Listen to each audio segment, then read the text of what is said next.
Hello there. Welcome to another episode of Talking Business with Kevin Mumphrey. One of the biggest challenges when starting a small business is the marketing and promotion of that business. It can be quite daunting in the world of Amazons, Walmarts, Targets, and such. While the internet has opened more opportunities to reach consumers all over the globe, the internet can be a bit like the Wild West, making it difficult to navigate at times. Today, I have a special guest with me, Jason Luntz, the owner of the new media agency, Your Voice. He's here to share some insight on how small businesses can leverage the internet and social media to their advantage in finding consumers. Jason has also written a book called The Media Mentorship, where he provides guidance on how to grow your business through new media strategies. So let's dive in, shall we? And learn from Jason on how to harness the power of the internet and social media. So Jason, I just want to start off by asking you, what got you interested in working in media? Well, to tell you the truth, back in the day, I actually was into real estate. I used to flip properties and manage properties. And when the market crashed in the mid to late 2000s, I had to start over. And during that time, Twitter actually started to blow up. And I used to tweet about everything. And then I started blogging, and I had got a really good response from it. And I would just blog about everything: business, relationships, hip hop. And I had so much fun. I was like, why don't I go to school and really learn how to be a real writer? So I enrolled at Full Sail, and I got my master's degree in what's called new media journalism. And new media journalism taught me how to write with journalist integrity, but using these tools, and this is 2000, now we're like 10, 11, 12, these tools that were new, like multimedia, using social media, blogging, and even building my own website to tell these stories. And it was such a cool and such an exciting time. I mean, bro, I grew my Twitter to 30,000 followers, and that's before we even knew what a influencer was. But I was just having so much success with it that I just loved telling stories. And initially the goal was, to be a news reporter. But I realized that I could take these same talents and use them to tell businesses stories. So I approach all my clients like I approach a news story. I'm going to tell you a story. So whether I'm building you a website, whether I'm doing your public relations, whether I'm building a social media campaign for you, it's the storytelling aspect and that media training and background that I use. Now, kind of give us a picture of when you was in school for media, what was the media landscape, at least for a business?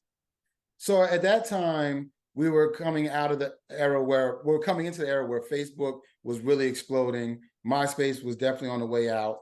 Twitter was exploding, and Instagram might have just been starting. It's before Facebook owned them. But a lot of media outlets still weren't utilizing social media to broaden their reach. So we were really in a hardcore part of the 24-hour news cycle. It was at its peak, where CNN and Fox and MSNBC were really going at each other hard. And that was the main way you still were getting news. This is before apps are where they are now. Because, a lot of us get our news on our apps, our CNN, our Huffington Post alerts. This time, we still were kind of tuning into those 24-hour networks. But blogging was starting to become popular. Early days of podcasting, nowhere where it is now. So the media landscape was these new tools, these multimedia tools, and new media tools were starting to grow, but they just weren't there yet. Now, did you kind of envision that more of for businesses or even small businesses, did you kind of see that maybe the social media, the podcasting, the internet route was more of a better way to go than traditional media? Yeah, I could already see, because the one advantage, especially back then, because this is before you had to pay to boost on Facebook, but the fact that social media at that time was kind of a level playing field. The small, medium-sized businesses had the same advantage as large corporations, because nobody could really push money behind it yet. It really had to be interesting. It had to be dynamic. It had to catch people's attention. So I could see that if a small business was able to take advantage of that, they could have growth that had never been seen before. Now, I saw what you do as a media strategist, and one of the things that kind of caught my eye is media training. Yes. And I wanted to know, in 2023, what does media training looks like? 2023, the one thing that we're really about is being transparent. So now where we're at with social media, obviously it's a driving force in all our lives.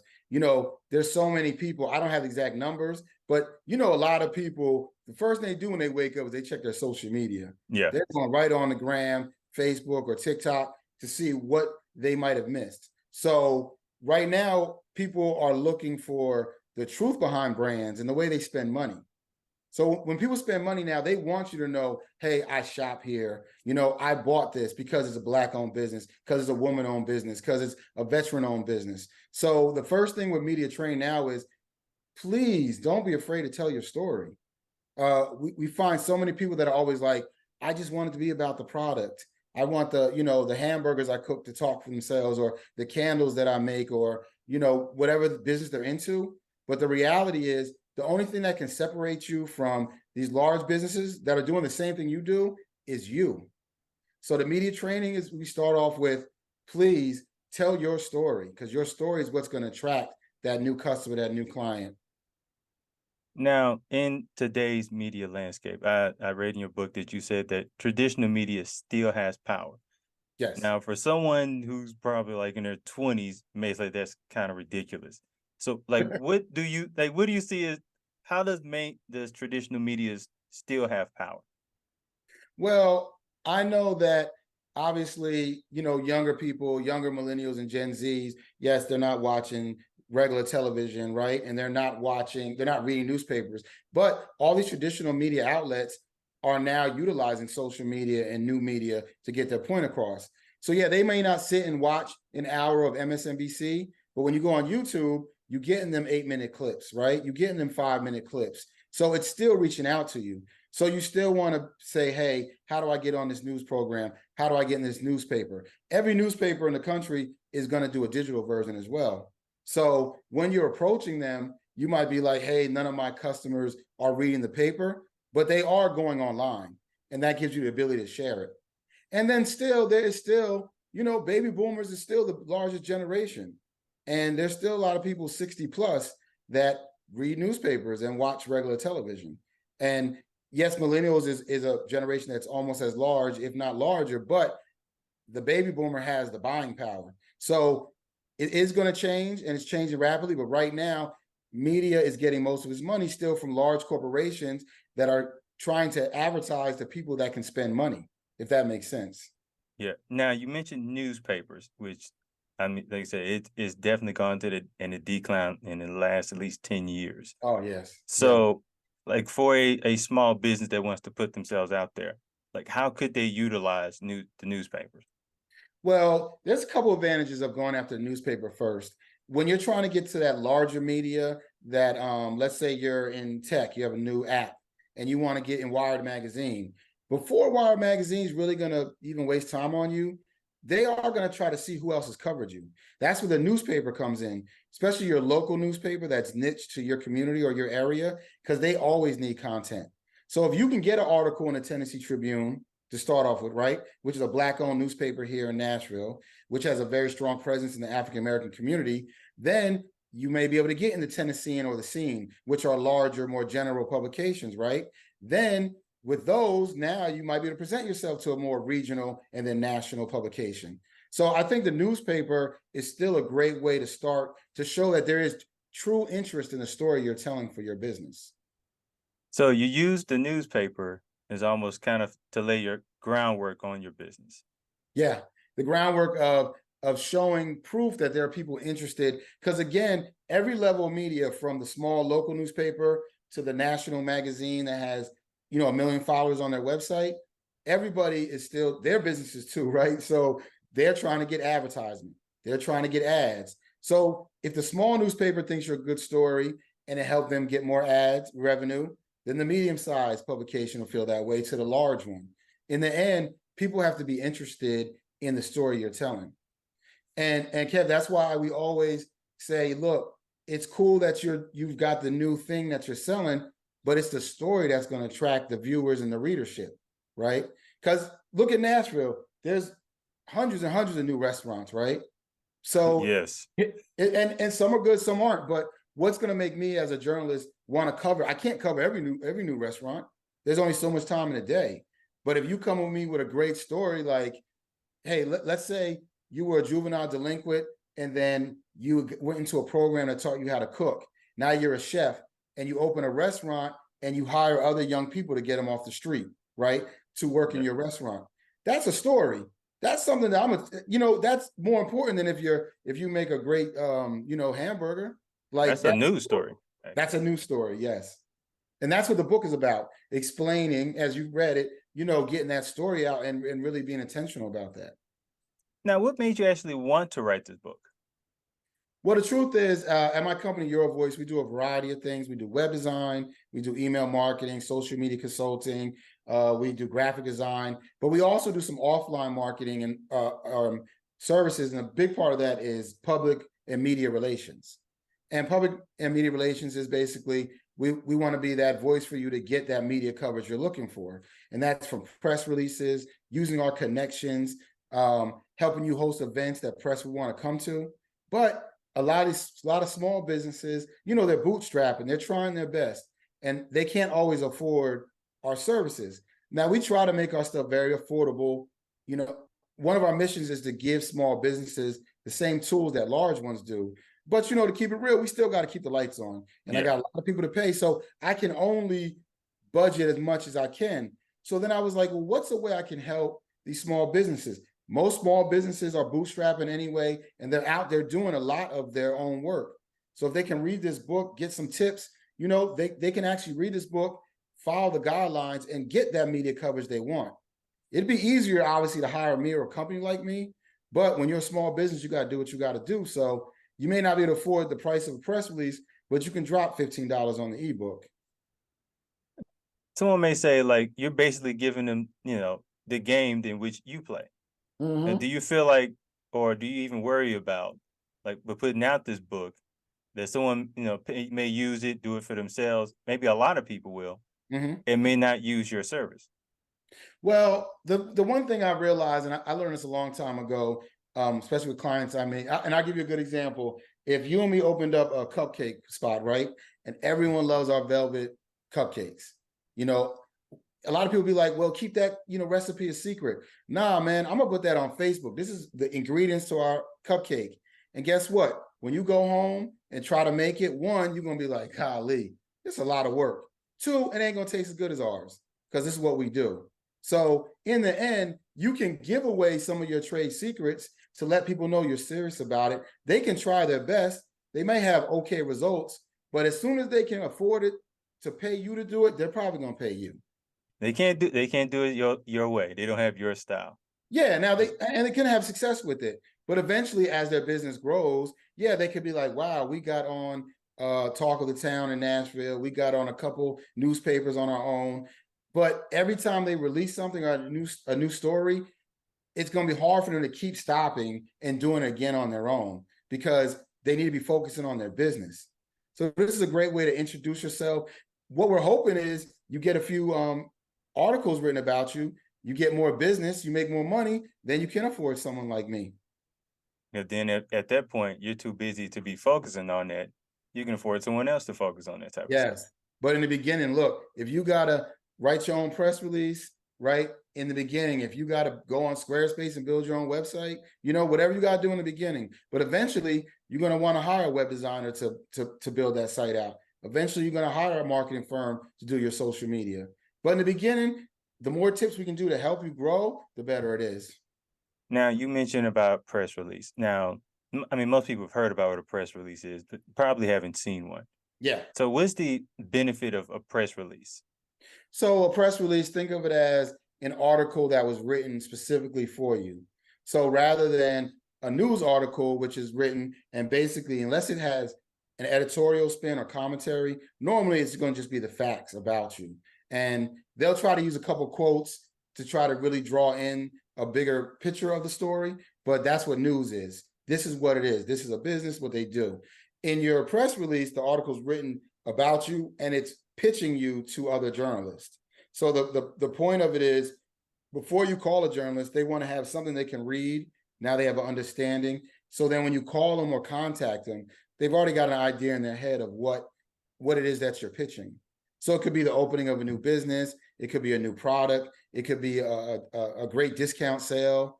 It could be something like it's Breast Cancer Awareness Month and your mother passed away from it, so you're doing a discount, and part of the proceeds is going to breast cancer awareness, right? That's a story.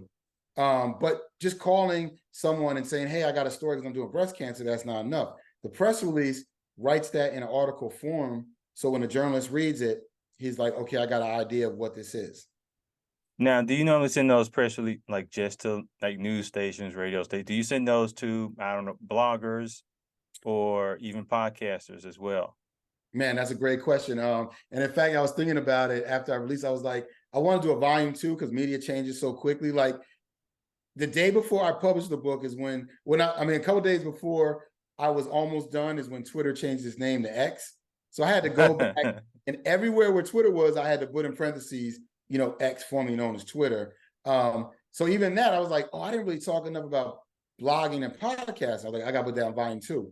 But to answer your question, yeah, I would send a press release to podcasters, to bloggers, to online newspapers that may seem small, anything of that nature. The press release is good for. Now, with traditional media, you have what are called like assignment desks, assignment editors.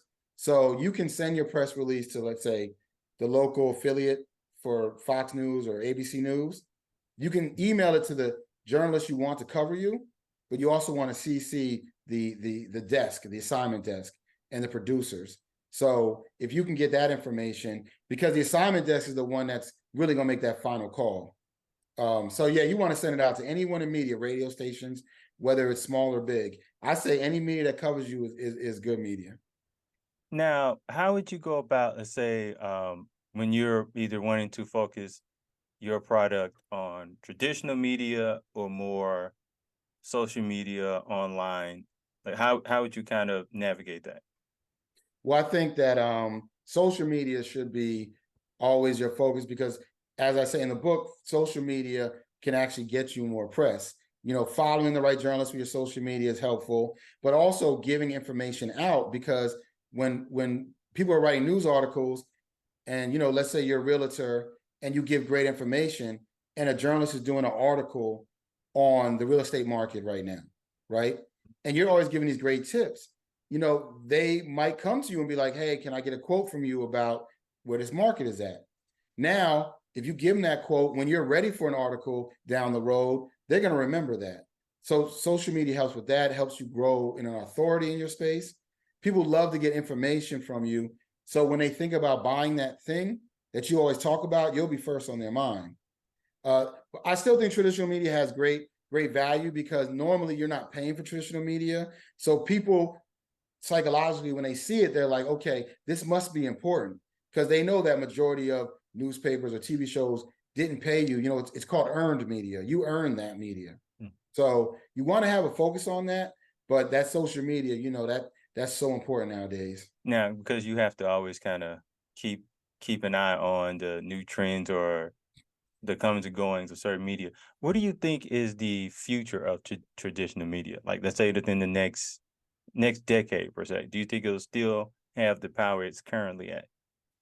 Yeah, I think that as time moves on, social media, it's gonna change. I mean, the way that AI is being used now, and realistically, so many people are using, ChatGPT and others to create their actual captions and come up with their ideas. So there's gonna have to be a change on how we use it because how much of it's authentic. I think there's going to have to be some social media that's developed that's really based on how authentic it is. Because right now, there's so much you can do using these tools. How much of it really is you? And people are going to want to see more and more reality with their social media. But that's why people love stories and reels. They like to see that behind the scenes stuff. And the grittier it looks, I think that's where we're also going. Things that look very nice and clean are really good. A YouTube video, if you were to do a YouTube video explaining how to become a podcaster, that should be pristine, right? And look great, edited nice. But if you just want to do something real quick that shows the reality, no editing, just like, and put it up there. So I think the trend we're going to see is long form is going to look amazing, but I think short form, the more real it looks, the better people will respond to it. Now, you brought up authenticity, which I thought was interesting that you mentioned in your book that, let's see how I'm going to word this actually. No, I don't know my question now. How do you be, because with social media, like Instagram, for instance, you got your filters, they want to make themselves look as clean and pristine as possible. Yeah. Or even like when they show their products, it almost looks too perfect. Yeah. So it kind of elaborate like on the value of being authentic on social media. Well, I think that utilizing your social media and realizing where you're posting. So a timeline, obviously, something that's going to always sit there, like it does need to look as clean as possible. Your timeline should be the perfect picture of that sandwich you made, or perfect, if you sell candles. I always love using candles because so many people I know sell those now. But like that perfect candle with the wick and the flame, like that needs to look great on your timeline, something I'm scrolling through. But that authentic part really comes in those stories and those reels where people they want to see the reality, how you made that candle, or you're in a meeting and they want to see some of the struggle too, because that's what makes people get excited about small businesses. Because we can all go to Walmart and buy a candle and not care who it's from, right? But if it's our homegirl or a homeboy on Facebook, right? A lot of times, like I need to see what's going on back there, and then I get excited about it. So I think that you got to be authentic, but depending on where you're posting, that visual needs to be cleaner depending on where it's at. Now, would you say for someone starting a business, the top social media platforms to be on, would you say it would, because I would obviously think Instagram. Mm-hmm. Um, Facebook may not have the, I guess, appeal it once had, but Yeah, it's still widely usable. Twitter or X or wherever we're calling it, I'm not really sure where that is at this I point. know that's a tough one. So, which platforms would you say are the most effective form of social media? I would say right now the top three big dogs still Facebook, Instagram, TikTok is probably the biggest. I think it's also looking at who your clientele is. I think Instagram is always good right there in the middle because you got Gen Zs that love it, you got baby boomers that love it. If your audience is a little older, Gen X boomers, older geriatric millennials, they call them, almost 40, you Yeah. still get a lot on Facebook with them. If you go on Gen Z, younger millennials, 30 under, 25 under, TikTok it's undoubtable. You got to be on TikTok. But yeah, really looking at still those three are pretty powerful. LinkedIn though is blowing up. If you're B2B, LinkedIn is really having a very strong presence. I noticed the last year or so, but the last 2 quarters especially, I'm seeing like so much on LinkedIn. So if you're B2B, I think LinkedIn is really powerful as well. Those four. But yeah, X is tough. Snapchat, I just feel like that should just be for you personally at this point.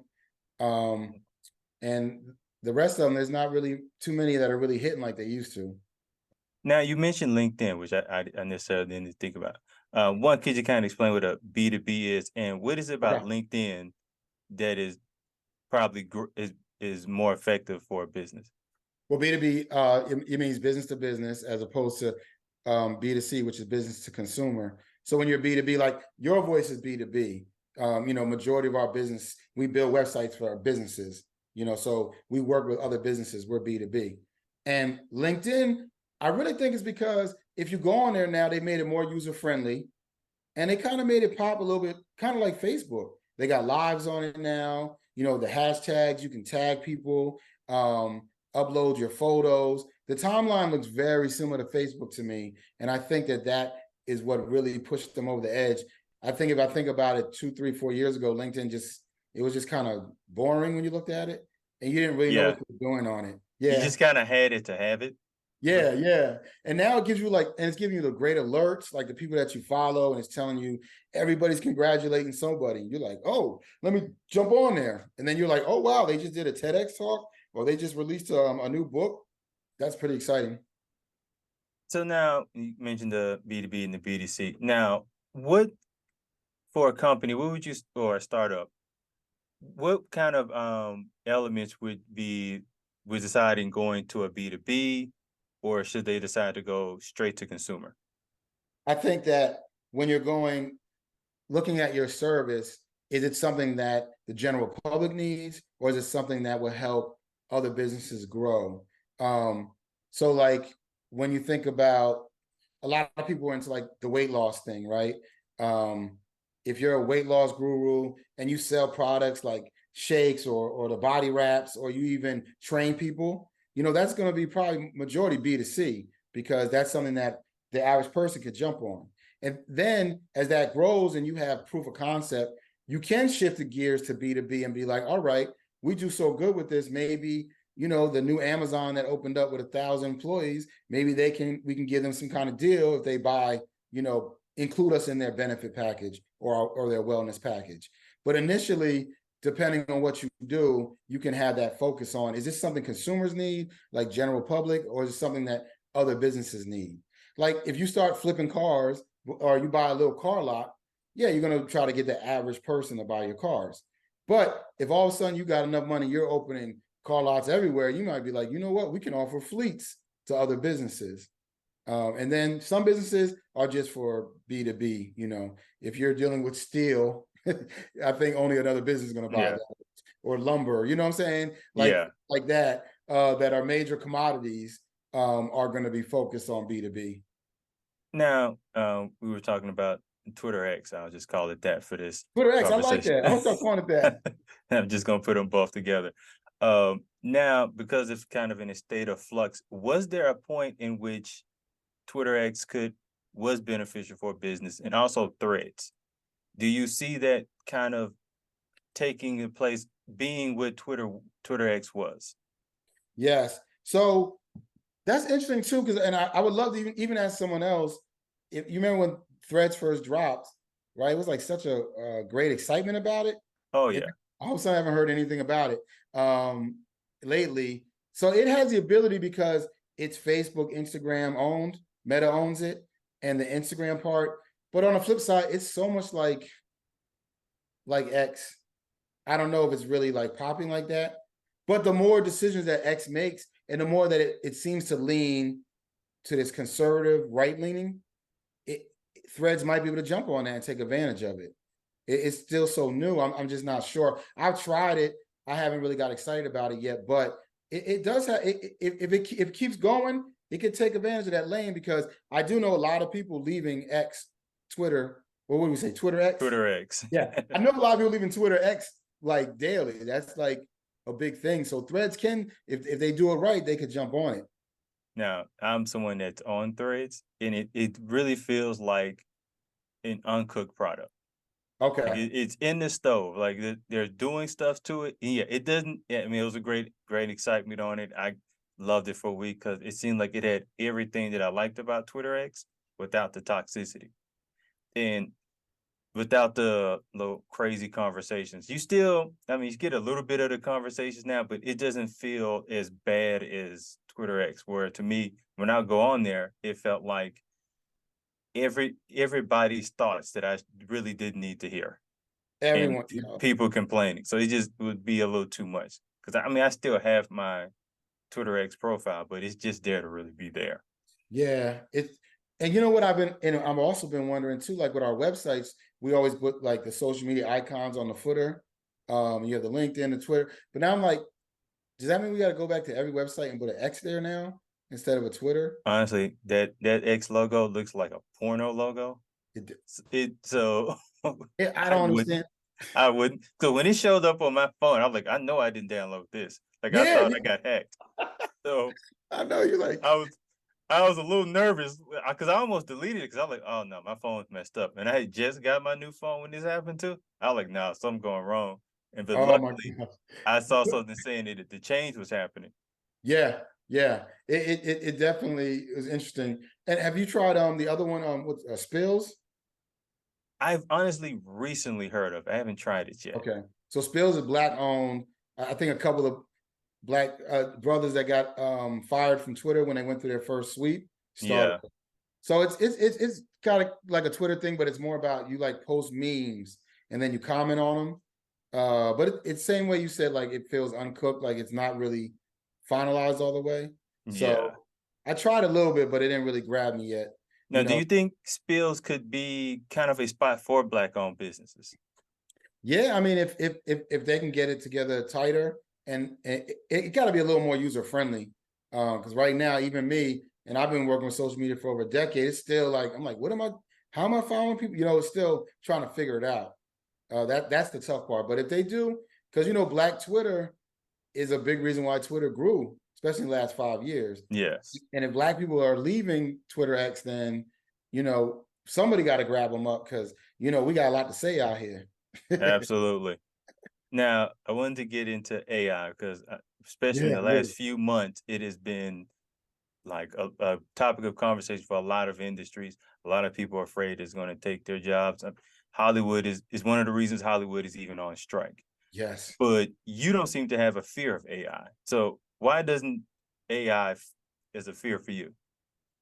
Well, I think that AI and it is another form of technology. There were people that when the television first came out, they're like, I'm gonna see how far this radio thing will take me. And they was like, I'm not messing with TV. I mean, it's just a modern evolution of how our technology is. Now, I do think we do have to have certain ability to understand when is it AI driven. I do rather would have people come up with creativity when it comes to my entertainment. But as a tool, I think AI, especially ChatGPT, is very helpful, and it actually can help us get a lot of our ideas together. Because even with me, I'm a writer, right? Master's degree in journalism. I think I'm pretty good at creating content. But when I want to get ideas together, ChatGPT is able to help me. I can ask it a couple questions. It can outline stuff for me, and then I can clear my mind, and I can really focus on being creative. And that's what I really like about it. I don't think you should just go in there and say, hey, write a press release for me. That, to me, and you can tell when you read that, it's not going to sound like a human. But if you say, hey, I own this kind of business and I want to promote this, can you give me an outline of what I should think about as I write this press release? And it says, here are 10 things that I think readers would be interested in. I don't see anything wrong with that. Helping you get your ideas together, I don't see that as a problem personally. Now, let's say if someone is starting, it's natural. Let's say a restaurant. Yeah. How can you think a startup restaurant could use AI for their benefit? So I think that one way they could do is they could say, here's a great way. Let's say that they have a great recipe, but their grandmother taught them. And a grandma cooked. She never says a tablespoon, a teaspoon. She feels it out. She feels out a pinch.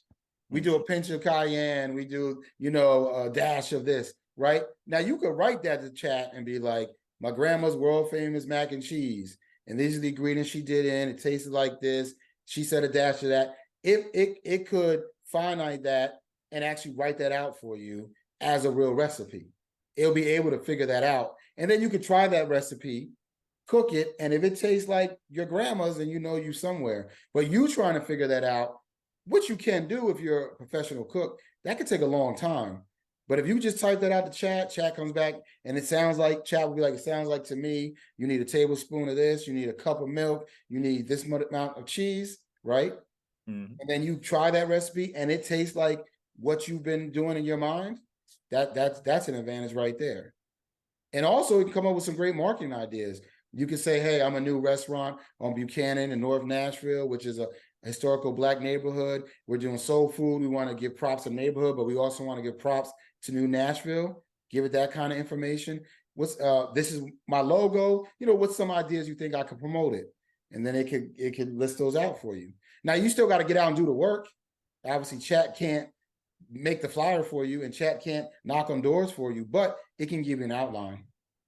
Now, for someone who's maybe afraid of using AI for a business or even personal, what would you tell them?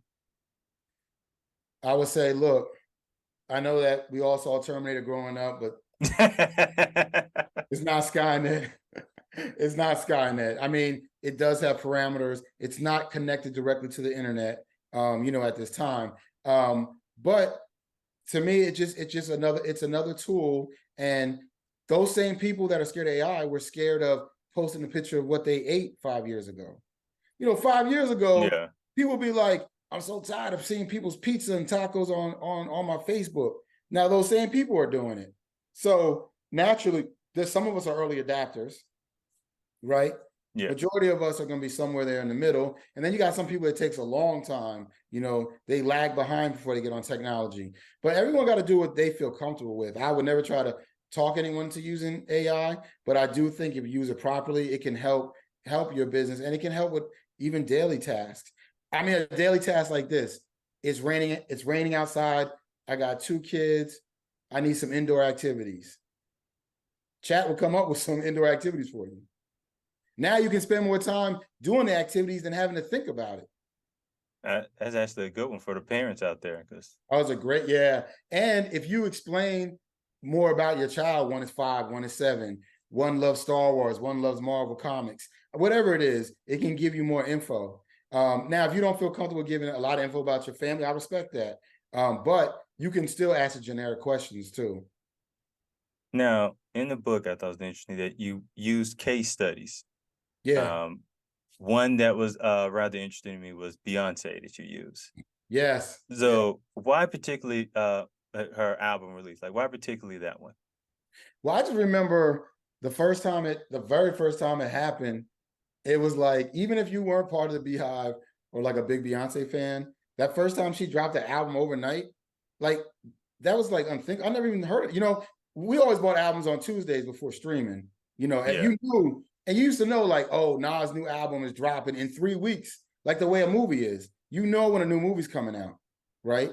Yeah. But even imagine if a movie did, what if Star Wars, a mega like Star Wars, just dropped out a whole movie on Luke Skywalker that tonight, and none of us even knew about it? We would go crazy.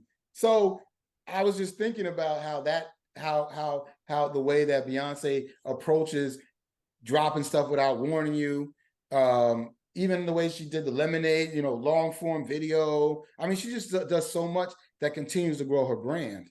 And the interesting thing is, big brands, Beyonce is a huge brand, but big brands never stop coming at you with new ideas. I was thinking the other day about McDonald's. Like, we all know McDonald's. McDonald's has served billions and billions of people, right? But McDonald's still drops radio commercials, TV commercials, ads in magazines, billboards, pop up on websites, right? And they're always still trying new food and new ideas. You know what I'm saying? The way they're doing their app. I don't even like junk food like that, but that McDonald's app kind of brought me back to McDonald's a little bit. I'm like, oh, this is very easy. Like, they're innovative. And that's why I use Beyonce, because her ideas, her way she markets her music is very innovative. Now, yeah, I do remember when it came out of nowhere, and the kind of ranging thought that I remember people having is only Beyonce could do something like this and it worked out. Yeah. Because I don't remember herself, but I remember it did quite well. Now, do you think, because you brought up movie theaters, which got me to wondering, do you think a big movie could do a layout such as that and still be effective? It might be tough to do it in a movie theater, but they can definitely do it on a streaming, because think about even the idea of streaming changed because of COVID. Now, they didn't do the out of nowhere, but like, I remember when Wonder Woman 1984, I think that was like the first major movie, because movie theaters were closed basically, that they just went straight to HBO Max. And that was like a big deal. Now, some people didn't like the movie as much, but they still had a great amount of stream. And a lot of people went out and ran and got it.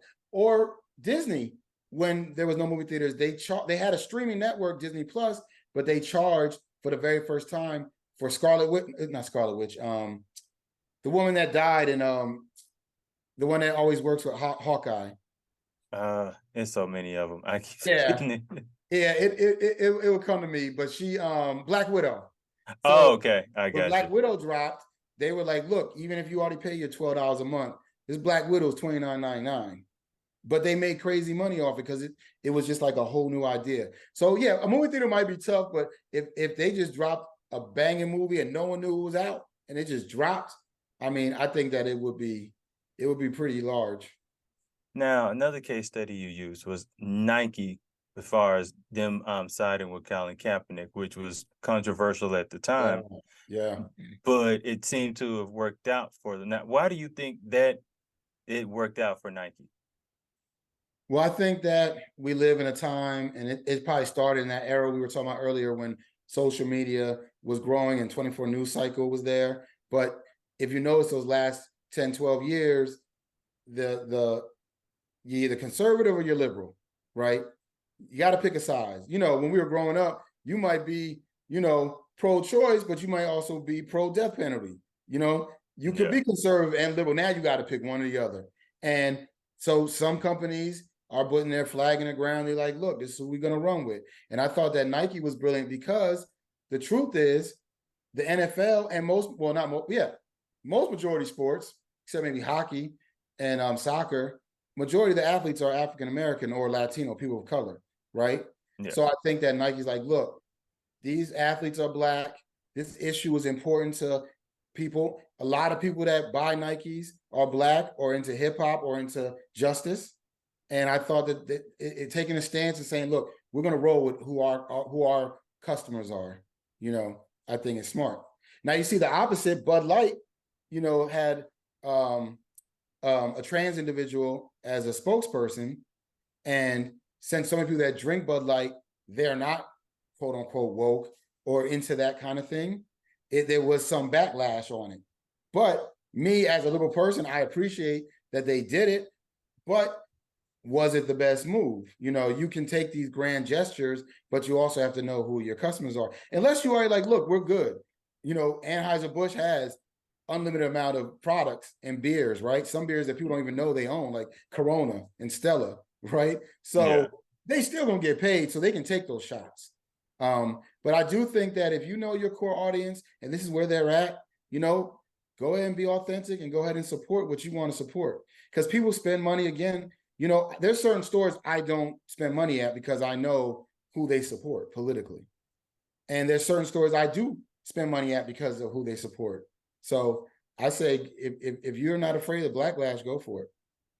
Now, there's a whole difference in how like Nike, for instance, did with Michael Jordan compared to like now. Whereas ideally before, you didn't stick your flag down on anything because you're trying to get as many people as possible. Do you feel like heightened tensions or political climate is forcing companies to kind of have to stamp their flag in, or in ways it benefits a company? It's a great question. I was thinking about it the other day because I saw that movie. I don't know if you saw it, Air, that Ben Affleck directed, starring him and Matt. Haven't seen it yet. Oh, it's really good. The story about how they were able to beat out the big brands at the time, Adidas and Puma and Converse, to get Michael Jordan. But a lot of what was attractive was Michael's story and family, but it was a different time. The 80s, you didn't really put that out there. But I do think, to answer your question, we are at a point now that by not taking a stance, you're also not being authentic, because it's obvious that so many of us have a stance now. And just running from it all the time, I don't think is going to be is always the best move. Now, being forceful about it might not be. I don't think every single thing you sell should be like, oh, this is going to save the SEALs, or we're for this, or we're against that, right? That can be a lot as well, because sometimes we just want to buy some stuff. Yeah. But I think that political climate has changed, especially when it comes to athletes and entertainers, and particularly if they're Black, because being Black and being famous, there's so much more that comes with it.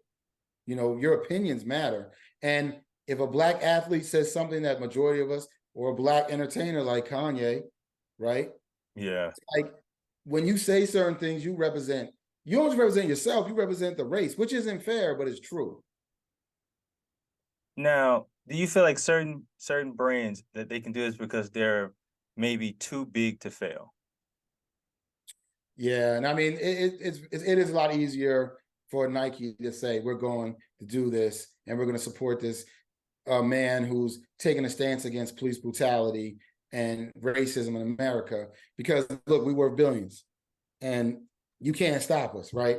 So, but some big businesses like Papa John's, for example, the owner really went hard on the Trump level and it backfired, and he no longer has any power in the company.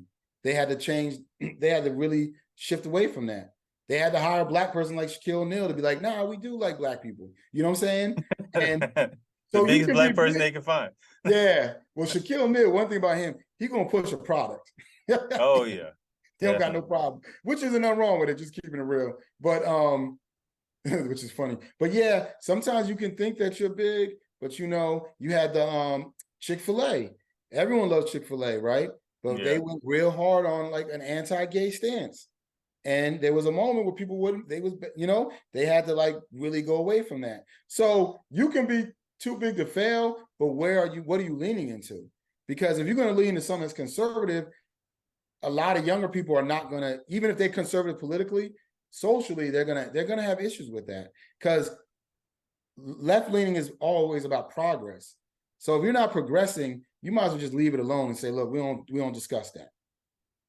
Now, do you feel like a startup company could kind of stamp their flag on, or could make that their stance kind of their brand per se? Like, would that benefit them, or would it not? Yeah, I think that as long as it's authentic, it's a part of your story. I mean, when you watch, if you ever watch Shark Tank? Yeah.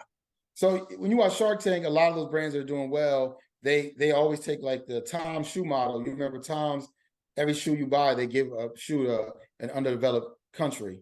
Yeah. Um, so a lot of those people that go in there that are doing well already, they have taken a stance. Like they're like, we developed this, idea. There were toothpicks, but the toothpicks kill the turtles. So we came up with a purple version a paper version, right? Or whatever it is.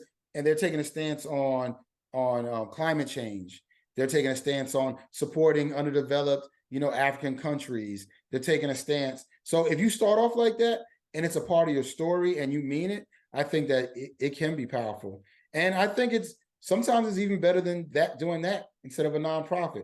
I love nonprofits, but it can be oversaturated sometimes, right? Sometimes there's already a nonprofit doing that. And you're better off just volunteering or starting your company with a ethical idea and giving some of your proceeds to that nonprofit. But when you come out with 12 nonprofits all trying to help the SEALs, and I want to help the SEALs, who am I giving the money to? You know what I'm saying? So I think that naturally I think this is a time right now you can start your business with a flag down on an important issue for yourself, because you can't sell to everybody anyway. Businesses are more and more niched. Back in the day, Seth Godin, who's a great marketer, said it used to be average products for average people. It was just one kind of one thing. But nowadays, because of the internet, you can find your tribe and you can niche out more and more. So if that ethical thing is important to you, trust me, there's people out there it's important to them as well, and they'll support your business just because of that. Now, you mentioned a niche audience, and like I said, there was at one point where when you tried to put out a product, you tried to get as many people as you can find, no matter what race, nationality, whatever. But now it seems like there's a growing trend of people kind of finding their audience that they want and going straight for that. Now, would you say social media is a part of that, or just the times we live in?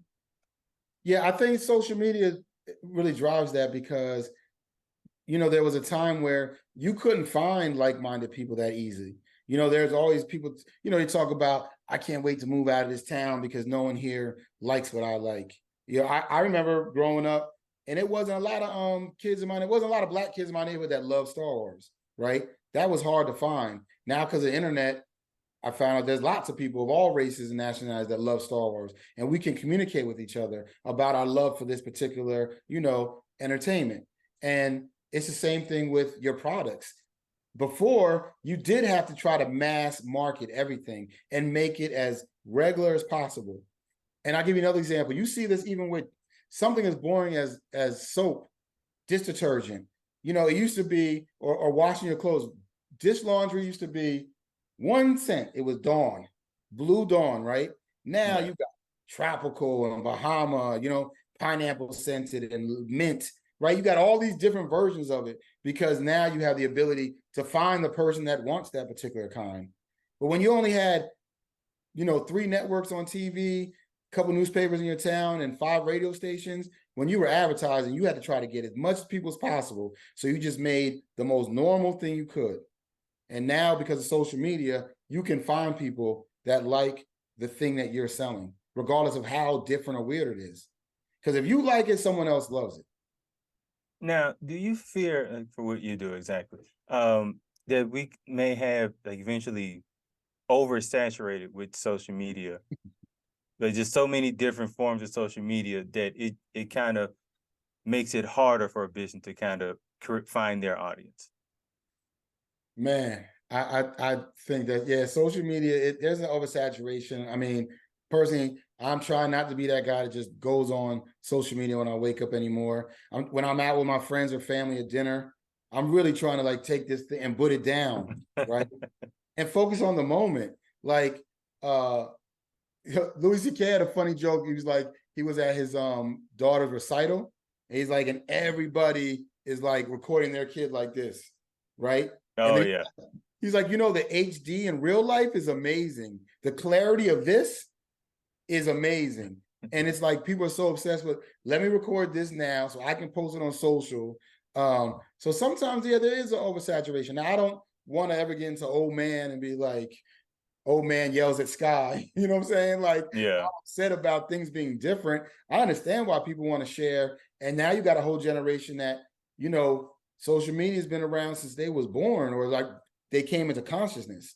So it's going to play a part in their lives, but you got to still have an ability to want to actually enjoy what's happening.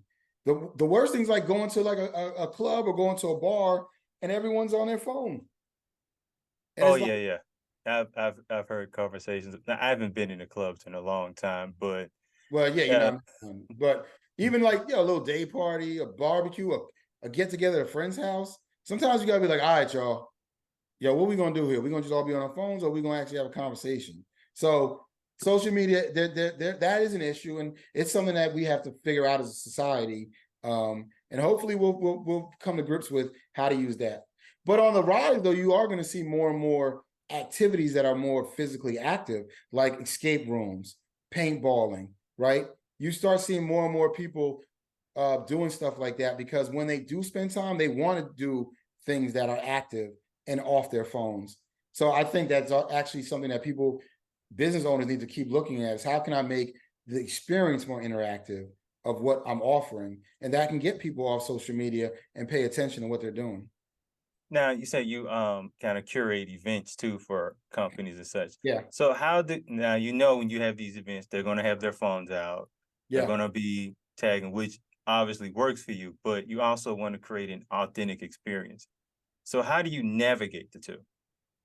So one, if you're working, whoever the client I'm working with, it goes back to all this.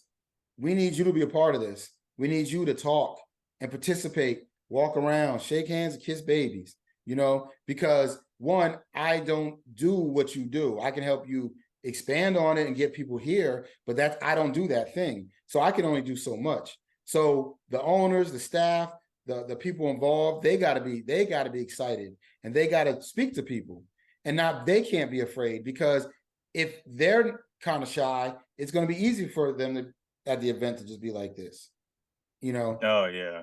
And I'm also a big fan of, and it's hard, but I think that like restaurants and coffee shops and things of that, where it's customer facing, the fact that a waiter can just be on their phone, to me, is kind of weird, Like, I shouldn't be afraid to be like, can I get some more ketchup? Because you're on your phone. So with events, the same thing. Like, you got to get the people working that event. They got to be active and excited, and that will get people excited about the event. But you do want some social media, because you want more and more people to know about it. But I'll tell you something cool. I'm glad you said this. And I remember I got this idea. So when I do speaking engagements, a lot of times I'll be like, look, before I start, I want all y'all to take a couple pictures of me, right? So that you can keep your phone down the rest of the time. So I'm like, this is me thinking, this is me pointing at the audience. You know what I'm saying? This is me laughing. All right, now let's get to it. But I actually got that from Jill Scott. I saw her downtown at Ascend once a few years ago. And she did that. She said, look, she basically like, I'm not going to be one of those, you got to hide your phone the whole night, but I prefer you to watch the show. So look, I'm going to do about 10 poses. Everyone take the picture. You can tweet that later. And then let's focus on the show. And she did it. And everybody laughed. It was a great icebreaker, and it was a great night. So sometimes doing fun stuff like that, just like, look, let's get these pictures out the way, and then let's get to why we're here. That's actually a great idea. Yeah. And then you also mentioned it's an icebreaker and it gives people what the pictures they want. Now, Yeah. have you ever had clients that are like the shy type? Have you ever had shy clients? Oh man, everyone's shy. Like I said, everyone's always like, I want the product to speak for itself, right? I want the service to speak for itself. And I respect that. You do want to have the best product that you're selling, but you got to kind of shake off of that. And a lot of people are introverted. So my thing is share what you can share, and then you got to protect yourself as well. See, I'm an extroverted person, so I get more energy dealing with people.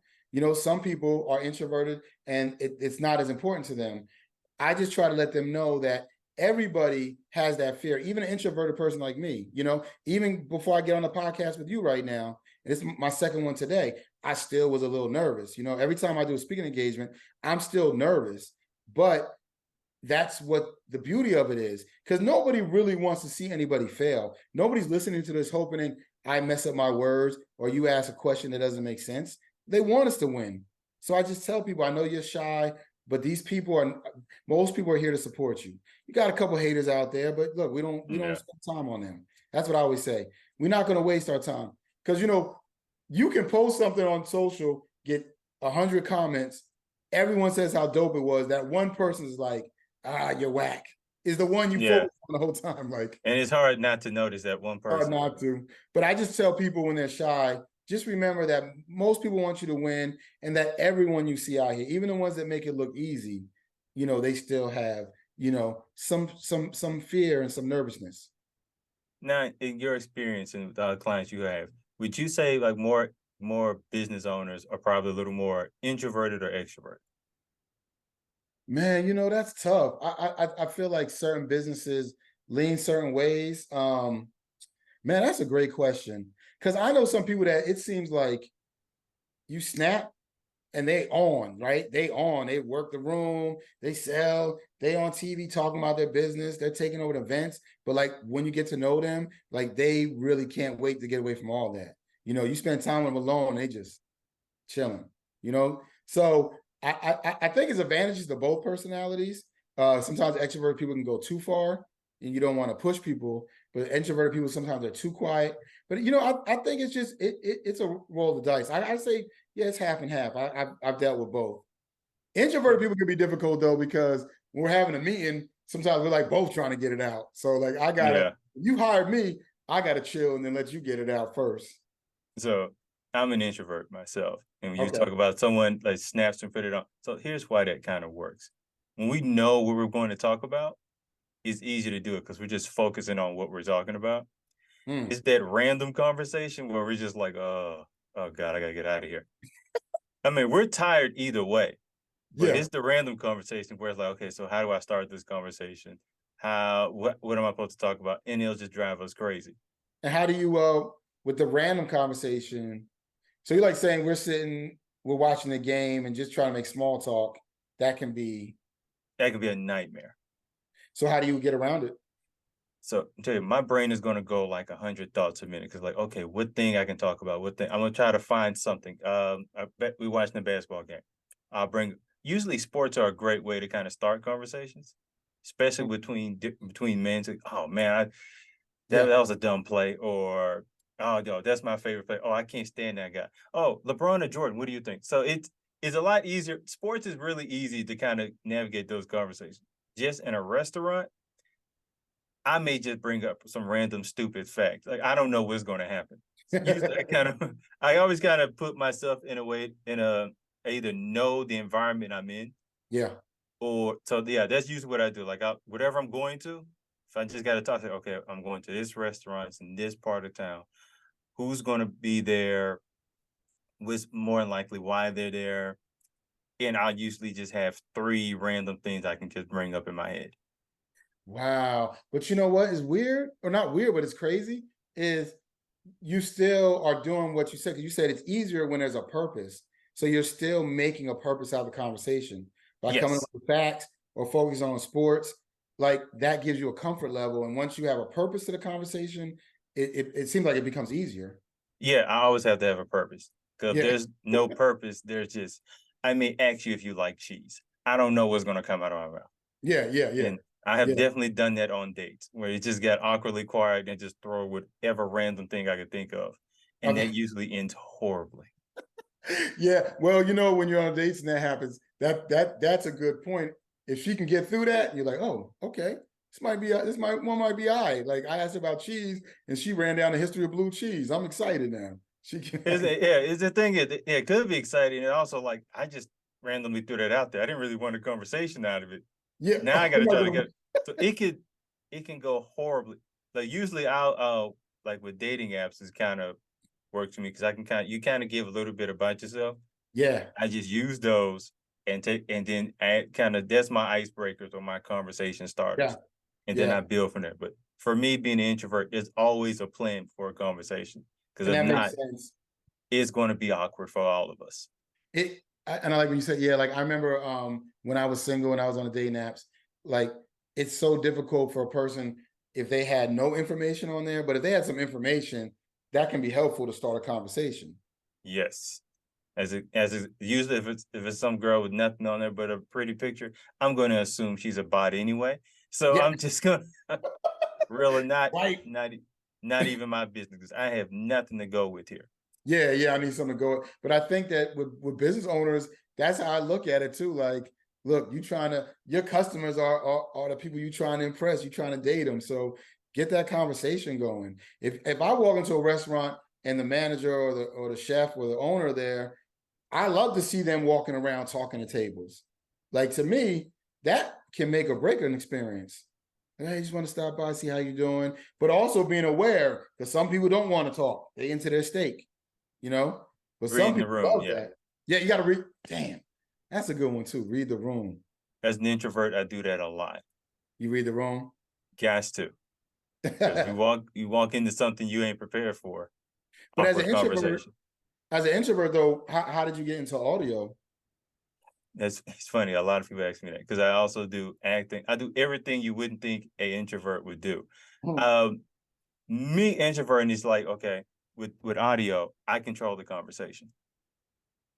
So once I realized I control the conversation, I control where it goes, what's being talked about, when it begins, when it ends, it just kind of got easy. Now, originally, like I did one podcast with friends, so it just made it because, I messed up all kinds of ways. But I realized the more prepared I am for it, the more comfortable I am doing it. Because something like I have notes, I've used maybe 3 questions I've had on these notes. But as long as I have them, I'm comfortable having it because then I'm not like going to my brain like, okay, what do I ask next? What do I do next? So with audio, it works like that. With necessarily working with film and stuff like that, there's a script, there's pages. I'm just going off of that guy. Like there's always some sort of plan or something I'm following. It's just not random. Yeah. Now, Yeah. even speeches, it's still a little more nerve-wracking because there's people there. But the interesting about it, the more like, especially like bigger artists would probably attest to this. The more people that are there, the less you see them. Yes. I've done speaking gig. Yeah, a room of like 6 people. I got hired by a nonprofit to talk about branding, and it was only 6 of them. I'm nervous just as soon as you said 6 people. Yeah, that was like, I'm just in there like, because then and it's hard to get feedback. Like if you got 6 people just looking at you like, you got 100, somebody gonna raise their hand and ask a question. Yeah. Especially like any questions, and all 6 are like, no, we good. That just hurt my heart. But it's interesting you said that too, because a lot of actors I've noticed, famous ones, some are very extroverted, but some are introverted. But I never thought about, you're right, because the script and the setting, the director, it's a lot of factors there that control it. So all they got to do is focus on what they say, and they don't got to focus on those exterior factors. Yeah, like in film, everything, because there's money involved in it, and they ain't trying to waste that money. So everything, there's a plan and for everything. There's no randomness to it. Yeah. That's what I like. Now, the creative side of me may not like it as much, but the introvert in me loves it because there's always structure. There's always, I know what's going to happen. I know what's the plan is. There's nothing that's just thrown at me my way that I got to figure out. That's usually the director's issue. If it's something weird that happened, you figure that out. I'm gonna just try to memorize these words. Man. And I guess that's the thing about being a business owner is like you got to be the producer, the director, and the actor. So you gotta That is all those draining. roles. That can be draining. Like being an entrepreneur is draining, and that's why even with the book, that's why I'm saying read the book, get those tips, get yourself some media coverage. Go ahead and be your own publicist, be your own PR rep. But as you grow and the business grows and you can hire someone because let them think about that, because you already playing so many roles. You're already in development, sales, customer service. You're doing all those things. So books like this can help you get off that ground floor. But once you do grow, then you want to find someone, let them do that job. It's always better to hire people that are better at things than you are. Now, would you say like at the a growing of a business, you do a little less doing and a lot more decision making? Yes. Yeah, that's got to be the goal. As you grow, you have to be more about decision, and you have to be able to delegate out responsibilities, which is hard, man. I still deal with it, and I've been an entrepreneur for a long time. Like, because sometimes you'd be like, by the time I explained it, I could have just did it. But the reality is, the explanation may seem like a long time, but as soon as you explain it a few times, they're gonna get it. Let them take over that. Have some trust in other people, and then focus on the decision making and the development of taking your business to the next level. Now, as a social media, as a entrepreneur like yourself, there's a lot of time you may have to deal with social media. Like your business itself can pretty much consume your life.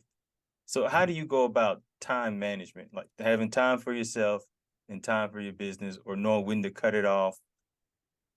Oh, I'm gonna tell you the secret to that is just like if you use your iPhone calendar or your Google calendar, Mm. and you kind of schedule your meetings and what you have going on. Schedule personal time too. Like if you have dinner with your parents this week, put that in your calendar the same way you would a meeting. You want to go see a movie, schedule that, because if you schedule and block out time, that time could have been used for anything, but this is what the time is for. And it makes it so much easier, because if you and me made plans to go see the new Flash movie, right? And then we're supposed to go Saturday 11 a.m. matinee, but then a client calls me and says, hey, can we do a Zoom at 11? And I didn't put it in my calendar. You call me at 9, like, yo, what movie theater we going to? And I'm like, oh man, I forgot. I got a Zoom. You know what I'm saying? So Yeah. I'm gonna put that time that we chilling in my calendar the same way. And that way I won't run against making plans with my friends and family, and some business thing pops up. Because when you have business, your customer clients, people are gonna act like it's the end of the world. Sometimes it is the end of the world, and sometimes it's not. So you guys also have to be able to like handle their expectations. Like, I'm here, I'm gonna do my best. I'm gonna make sure your website looks good. I'll make sure your social media is popping. But 11 o'clock on a Friday ain't the time to hit me. I'm out with my peoples. I'm half drunk right now, kicking it. Yo, that's not, you know what I'm saying? You can't expect that of me. So those are the two major things. Schedule out your personal time and also handle the expectations of your work life. And you gotta not be afraid to spend time for you. Because why are we trying to make these brands and blow up if it isn't so we can live a better life and chill? Now, because the average person wouldn't think that, oh no, let me just schedule some free time for myself. Yeah. Like, so at what point did you kind of learn that?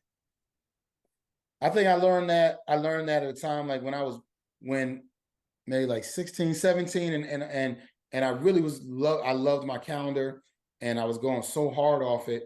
But like I said, I would see a blank time. I'm like, oh, I can do that meeting. And then I would miss out on important stuff I already promised, people I care about. So I was like, there's got to be a way to get around this. So, and I'm not saying that I'm not every day like, oh, 3 hours so I can hang out. But I mean, important things, a relative has an event, a birthday party, things of that nature, an important lunch, cousins coming in town, pick them up from the airport, things like that. I started putting in my calendar, and it made it easier for me, and I stopped letting people down.